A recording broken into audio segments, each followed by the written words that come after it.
doida. Eram revistas italianas, daquelas de fotonovelas, entendeu? Que nem era apropriada. Então, a maior dificuldade que eu tive, leitura.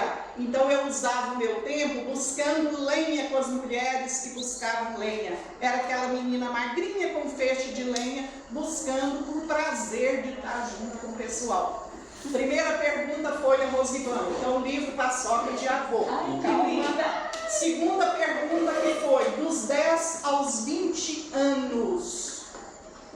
Dos 10 aos 20 anos, Roberto vai fazer a pergunta.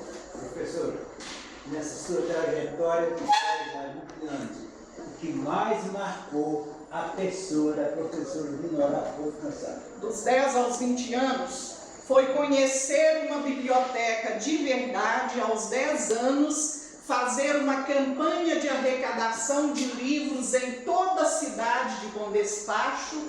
Naquela época eu ainda andava descalço na cidade grande, até que aprendi a andar calçada, né? Então eu tenho esse certificado na minha casa, Campanha Biblioteca Municipal de Bom Despacho. Eu consegui ganhar mais de 100 livros, que é um número absurdo naquela época, que não tinha livros, né, para esta biblioteca.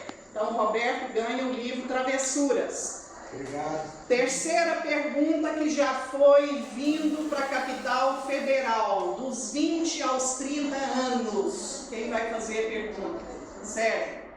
Não sei se você vai estar dentro do contexto, mas quando surgiu essa aptidão por trabalhar com pessoas com deficiência, foi a partir da vinda a Brasília?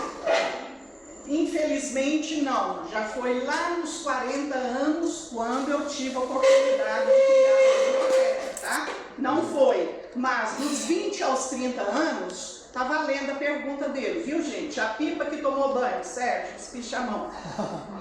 Dos 20 aos 30 anos, aqui em Brasília eu atuei em Ceilândia, em Taguatinga, como professora de atividades de ensino religioso e tal, já começando a abraçar o tripé, educação, cultura e inclusão, que é o tripé que é a minha missão de vida hoje. Naquela época eu já aprendi que cultura tem que andar junto com a educação, mas a inclusão não tinha entrado na minha vida, que nem essa palavra existia. Quando fundamos a Biblioteca Braille, né, Noemi? A palavra que a gente usava era socialização. Não tinha ainda a inclusão, por isso a Noemi fez o poema para mim, a precursora da inclusão, né, Noemi? E hoje está voltando essa palavra. Isso, pois é. Então, valeu, Sérgio, a pergunta.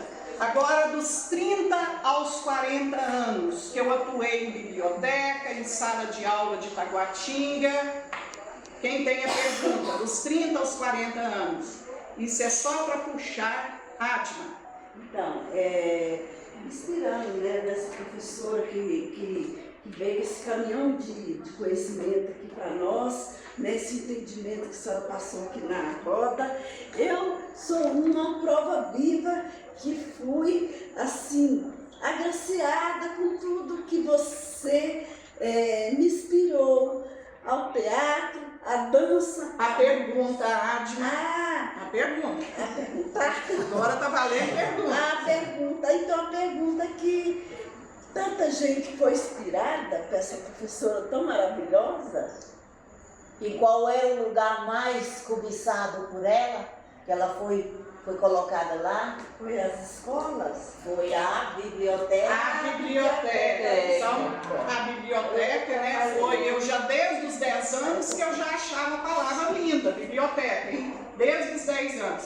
Nessa época que veio, Adma, a minha segunda palavra preferida, que é cidadania. Eu fui professora de educação moral e cívica, naquele tempo existia na escola, e o livro que eu baseava em turma de 7ª série ensinava o que era cidadania. Eu sabia lá o que era cidadania, fui estudar para aprender e vi que é o conjunto dos direitos, né, de um cidadão. Tanto é que fiz esse livro, e eu sou isso, vovó, por causa da minha palavra preferida, número 2, que é cidadania. Então a Adma que veio com a pergunta, na sequência aqui, o livro Languitixa, Pablo e Espicha. Não preparei.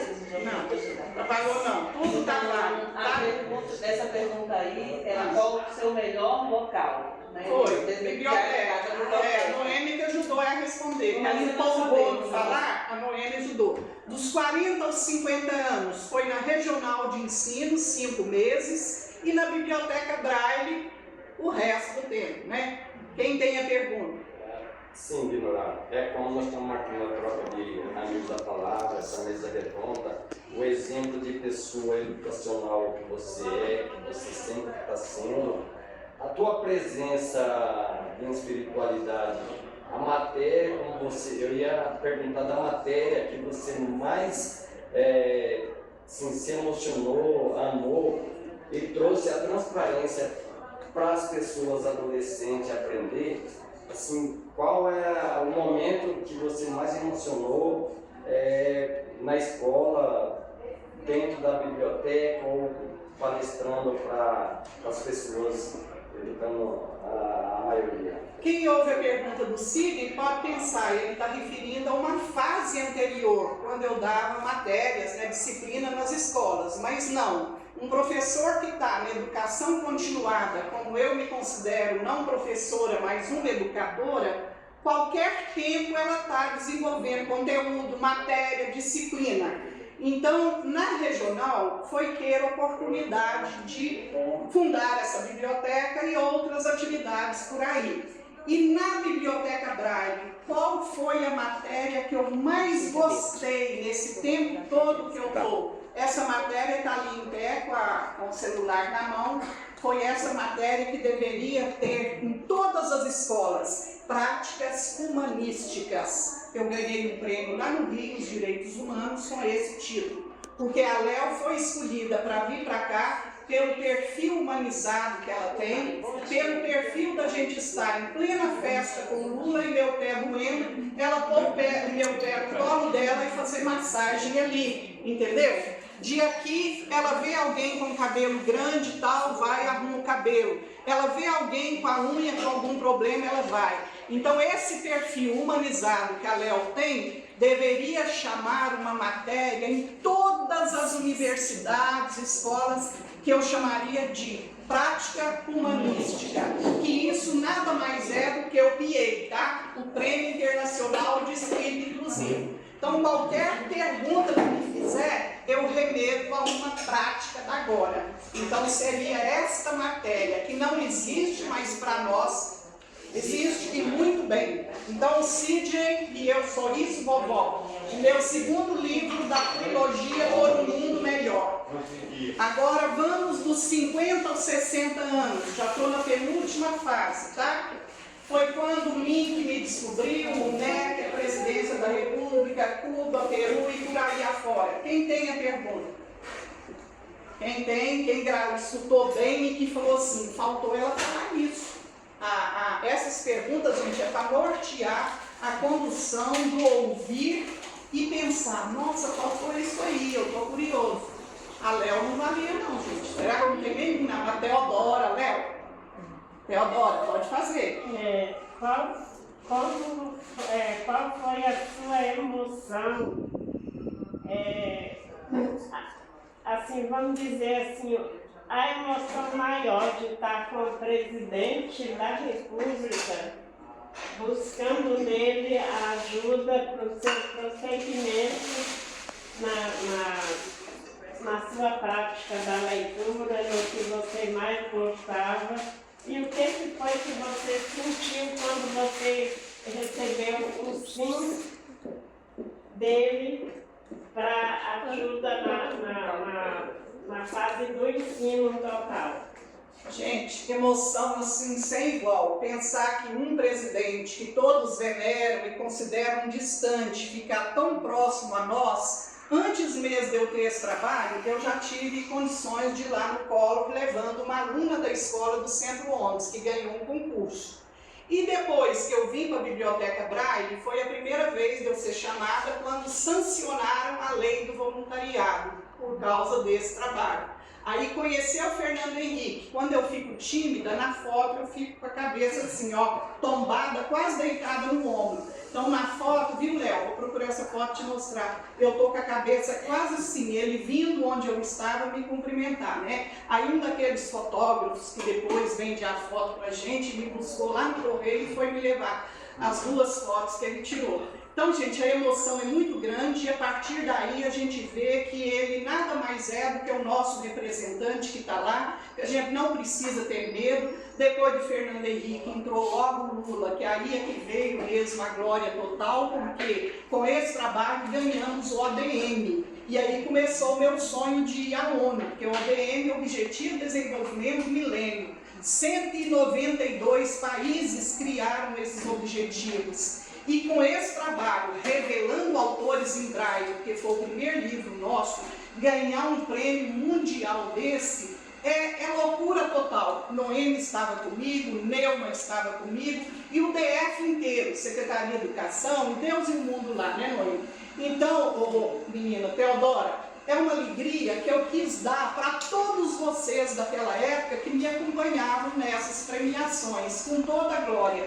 Quem está lá ao lado do Lula segurando o troféu é a Neuma, e eu estou do lado da Neuma. Então eu nada seria se não tivesse vocês abraçado, né, as minhas ideias e cumprido aquilo ali. Então, e você também não estava falando de político nem de política, está falando de uma premiação que está atrelada à inclusão e aos deficientes visuais que foram ligados pela literatura por seu meio. Então você é só uma ponte e aí esse prêmio é para a ponte que realizou essas atividades. Então não tem a ver nem com os presidentes, nem com o prêmio em si.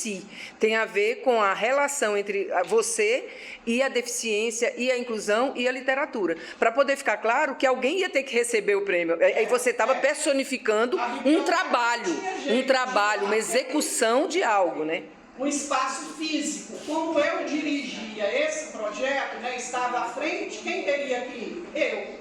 Mas no caso eu levava sempre as meninas comigo. Teodora vai ganhar o Wi-Fi, que bicho é esse? Então nós terminamos, ainda vem agora a última fase, 60 aos 70 anos, já no mundo. Quando o povo me pergunta por aí, onde você está, Dioral? Ou seja, onde você está trabalhando, onde eu te acho? Eu falo no mundo. Porque na mesma hora que eu estou aqui, eu já estou lá no SESC, na minha hidroginástica, eu já estou lá em Cuba, eu já estou lá no Sion, né? Então virei uma pessoa do mundo mesmo, cidadã do mundo. Então quem tem a pergunta para fazer do mundo vai ganhar o mais novo, que vai ser lançado lá no TJDF brevemente, que é o Vovó Gaiá e seus filhinhos. A Rosivana Vale, que ela já perguntou e já ganhou. Eu acho que a Leona, que tanto falou da simplicidade, teve o, como se diz, o poder, né, de dar esse título ao belo poema que ela vai fazer e que sabe de toda a origem desse livro. Leona, então, para você, o Vovó Gaiá e seus filhinhos. Eu pego aí já já. Se você achar que ele deve ficar aqui na biblioteca, para que cada um pratique as musiquinhas de culturas populares. Sim. Que eu adaptei agora ao Carnalivro, né? Carnalivro, vamos todos pra socar a paçoca de avô e depois saborear. Então tive coragem de cantar isso lá na Biblioteca Nacional sábado agora, no meio de tudo quanto é escritor. Eu que achava que não cantava, que eu tinha vergonha, né? Pois tive a coragem de vestir minha saiona, com isso fui eleita lá no concurso de fantasia em 3º lugar, por votação, né? Depois de dançar carimbó, você ia ter vergonha de cantar. Pois é, tem, Denise, por incrível que pareça, tem, tá? Mas a dança do carimbó eu ainda danço, eu não posso dar aquelas rodadas, né, e tal, mas é outra descoberta que eu fiz já depois de idosa, gente. Não tem coisa melhor da gente fazer tudo que a gente tem vontade, que é permitido, né? E tudo. Então, finalizando, é isso. Eu quero dizer que a Léo, com seu olhar humanizado, desenvolveu em mim aquela lente que ela falou, não sei o quê, mas desenvolveu em mim um olhar de amorosidade. Eu olho cada carinha de vocês aqui, gente, chega que meu peito esquenta, tá?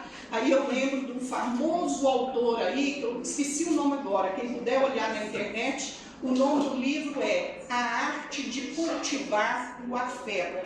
Parece que não é o Rubem Alves, não é um nome parecido com o Rubem Alves. J.C. Alves. A Arte de Cultivar o Afeto. São duas palavras, amorzeiro e armozeiro. Amorzeiro é coisa boa, amorzeiro É coisa boa, gente? É coisa boa. Amorzeiro. Vem de amor, vem de amorosidade. E armozeiro. Trocou a letra. O Roberto já falou uma coisa muito legal. Armozeiro vem de arma. Pode até ser uma resposta. Mas armozeiro é uma planta daninha que faz um mal que vocês não imaginam. Então, uma simples troca de letra. Armozeiro e armozeiro, como? J. Alves. J. Alves. Eu falei J, tá vendo? J. Alves. É um livro que a minha sobrinha, que é especial lá em Goiânia, me emprestou. Então, o amorzeiro. É autor Marcos Massimino. Hã? Marcos Massimino. O quê? Autor, está escrito aqui. Não, é J. Alves. São dois. Deve ser que tem outro, ou fizeram outra edição, ou traduz, ou alguma coisa, aí sempre muda, né? Então, J.C. Alves, A Arte de Cultivar o Afeto. Vamos adquirir esse livro aqui para a biblioteca, para o Ivan na roda de leitura, que vale a pena, tá? Minha sobrinha leu, eu li, tô doida para ter ele em casa, para de vez em quando voltar nele, como eu volto no Poliana, tá? Já li o Poliana menina, moça e mulher, o menino é 1000 vezes melhor, por isso o jogo do contente faz parte da minha vida. Nas piores situações, eu só me dou direito num dia, naquela pior situação, no outro dia o jogo da Poliana entra em cena, o jogo do contente, e eu faço daquilo uma coisa boa, tá? Muito obrigada a todos e gastei um tempo imenso.